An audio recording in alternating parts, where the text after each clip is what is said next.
Apple Knocker Radio.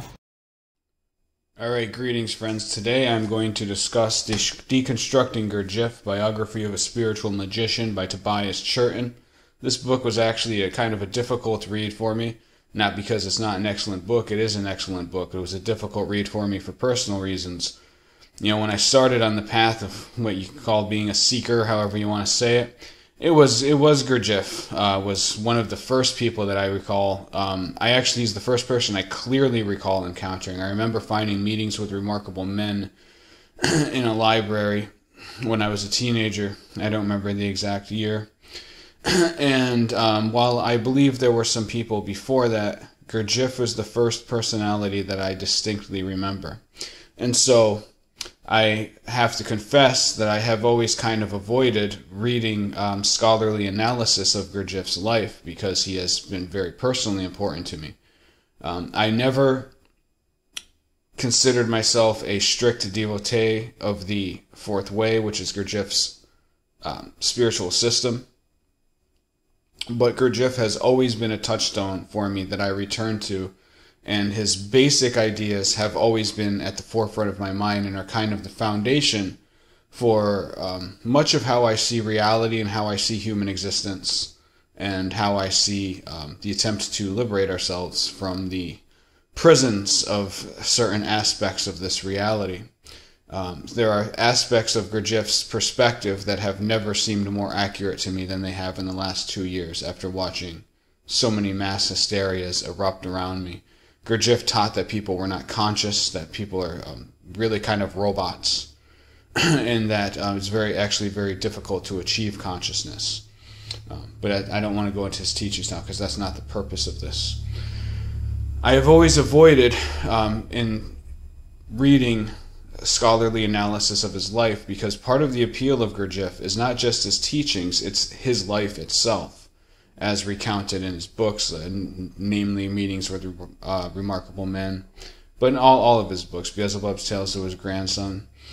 Gurdjieff painted a very larger-than-life history, and much of that is validated, but much of it is not, which I have come to learn through reading this book.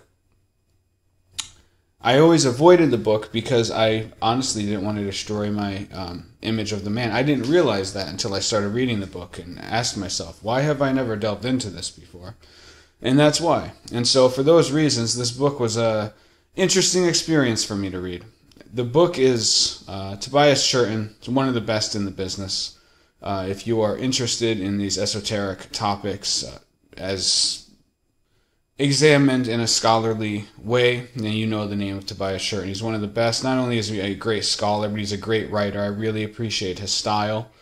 This book is exhaustive in its detail, and yet Churton, he keeps a fun, warm, kind of human tone to his writing, which I find is kind of rare and pretty difficult to do. To my experience, it tends to be one or the other. You either have somebody who comes at something from a more entertaining point of view and it lacks depth, or they go for so much depth that it becomes overly serious. And in that way, actually, this book is similar to another one that I recently reviewed, The Lightbringers of the North by Vesa-Iti, about the occult tradition in Finland. They also achieved both books have a fun, at times funny and entertaining writing style, and yet they keep a depth and a seriousness of examination. So Churton, the experience that I had with the book is that Churton does indeed break down a lot of the really tall tales that Gurdjieff told about his life. A lot of them do not hold up under scrutiny.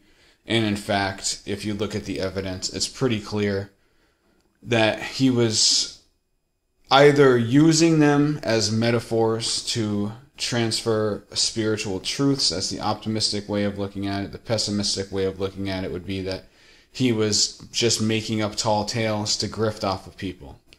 And, interesting thing about Gurdjieff is he was always pretty open about the fact that he sometimes had to grift for his money, and he was kind of proud of it. No, he was proud of it. And that's actually one of the things that appeals to me about the Gurdjieff worldview, and that still does and always will. One of the things that makes him stand out to me from other esoteric figureheads and thinkers of this sort is that Gurdjieff never pretended that the universe is all love and roses and perfect. He talked about the terror of the situation. He talked about this fact that the survival of the fittest, dog-eat-dog world, that is a fact of reality. You can't get around it. His method, and this also does appeal to me for reasons that I don't matter to any of you, but also I've never really discerned why I like this appeal. But in Gurdjieff's system, everybody is not just granted immortality. Like, it's not a matter of, you're born and as a human being you are guaranteed that you're going to have these rebirths in this continued existence. You have to earn your soul, and I might be misusing the term soul here because he had different ways of, he had the astral body and soul. So apologies to any fourth way folks out there if I'm misusing the term soul, but I think the general gist of it gets translated in what I'm saying. So Gurdjieff said that in your time, the whole point of following the fourth way was developing this soul, this ethereal body that would be able to survive your physical death. And very few people will achieve it. His system was pretty harsh and unforgiving. That doesn't mean humorless. There were some straight up wacky aspects of his system. These drunken toasts that he would do, and all of it. He was always messing with people, and he liked to have a good laugh. So there was humor in the system, but it was still a pretty harsh and demanding system.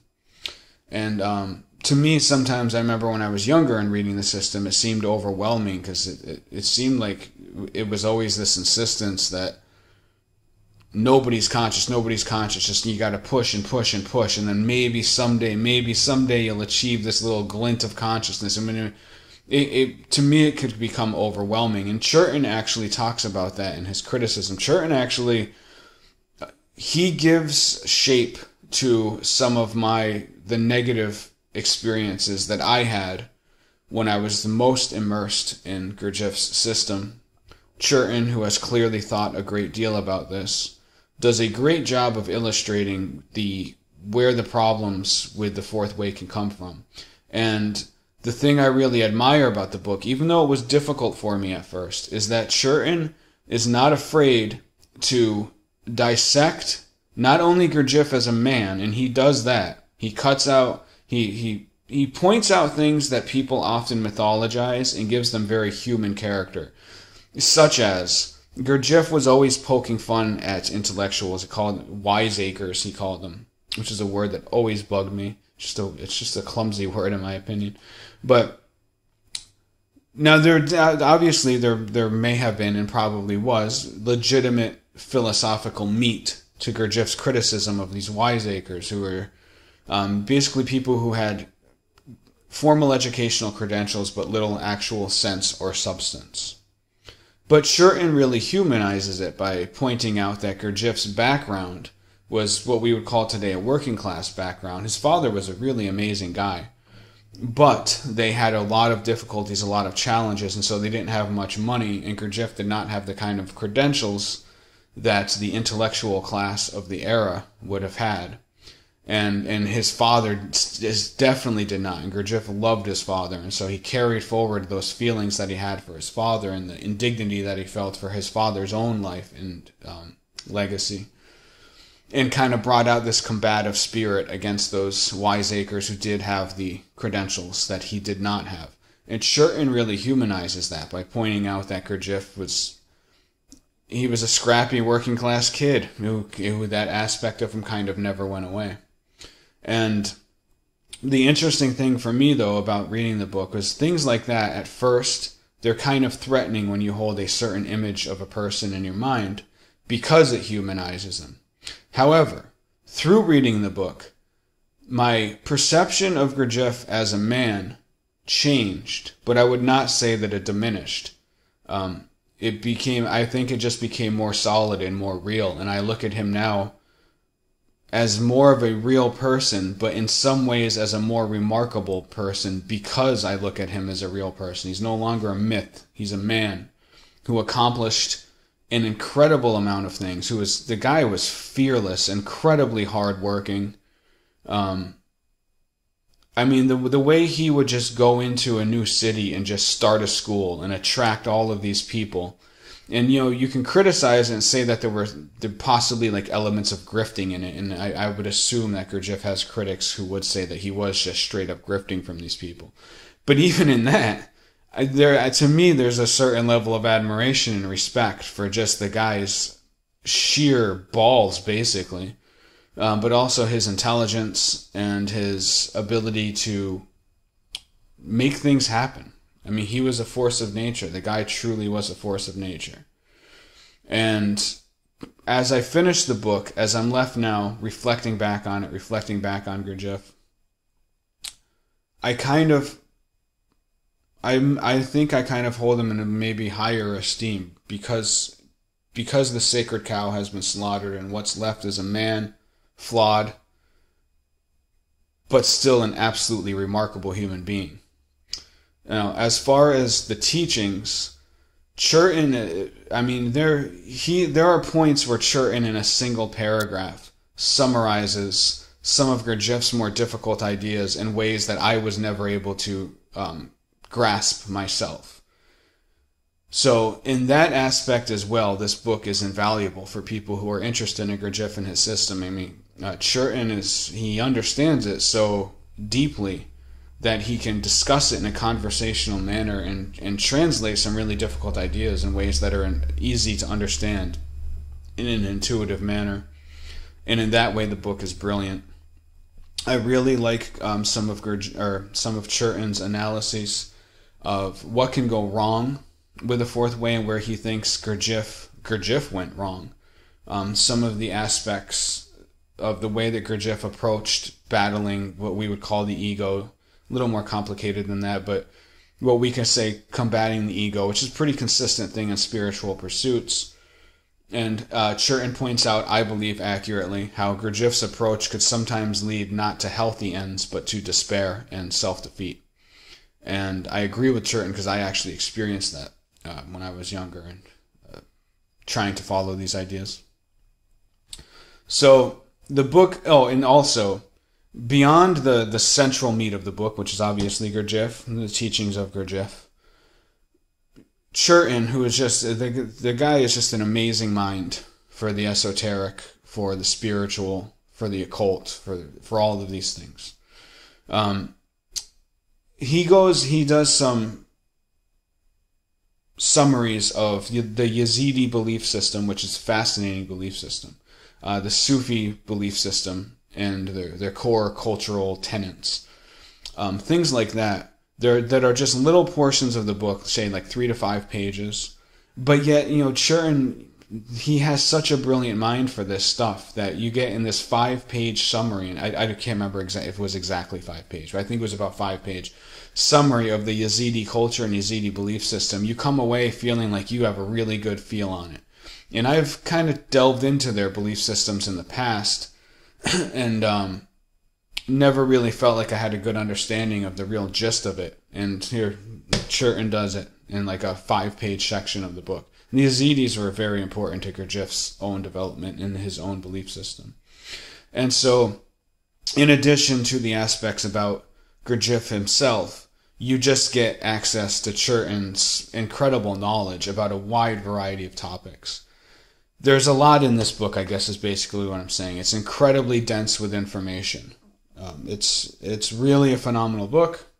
I recommend it for anyone who is interested in Gurdjieff, but also anyone who is just interested in the general esoteric, in the history of the esoteric. Because, through Gurdjieff's life, all these other figures interweave. Obviously, there is Ouspensky, who was, probably his most prominent student, but also figures like Aleister Crowley and things like that. You have various figures that are big in this space, whatever you want to call this space, that weave in and out of the story. And so it's an amazing historical epic, in addition to being an amazing biography, in addition to being an amazing analysis of spiritual ideas and different belief systems. It's just fantastic book. I would recommend it for anybody. And anyone out there who feels similar hesitation as I did for not wanting the myth of Gurdjieff to be burst, obviously it's your choice how you want to approach this. But I personally, like I said, I came away with it with a greater appreciation for the man, a greater understanding of his ideas. And I believe that seeing the flaws clearly in the belief system, seeing those flaws clearly as Churton laid them out, makes me want to return to the system with more fervor. I think it's useful to see a critical and intellectual explanation of what those flaws are, because it helps you navigate the system and find the good stuff in it, find the good meat of it, find the things that you can apply to your life. And I believe there's a ton to apply to life and to one's own development of mind and spirit, etc. Pursuit and love of God, all of these things. So I don't know if it was Churton's intent or not. Obviously I can't know what Churton's intent was. But personally, I believe that his scholarly criticism and analysis actually bolsters both Gurdjieff's story and Gurdjieff's system. I know it has done that for me personally, and I suspect it would do that generally for people who are interested. So that's about it. Definitely recommend the book. Check it out. And that's about it, my friends. Peace out.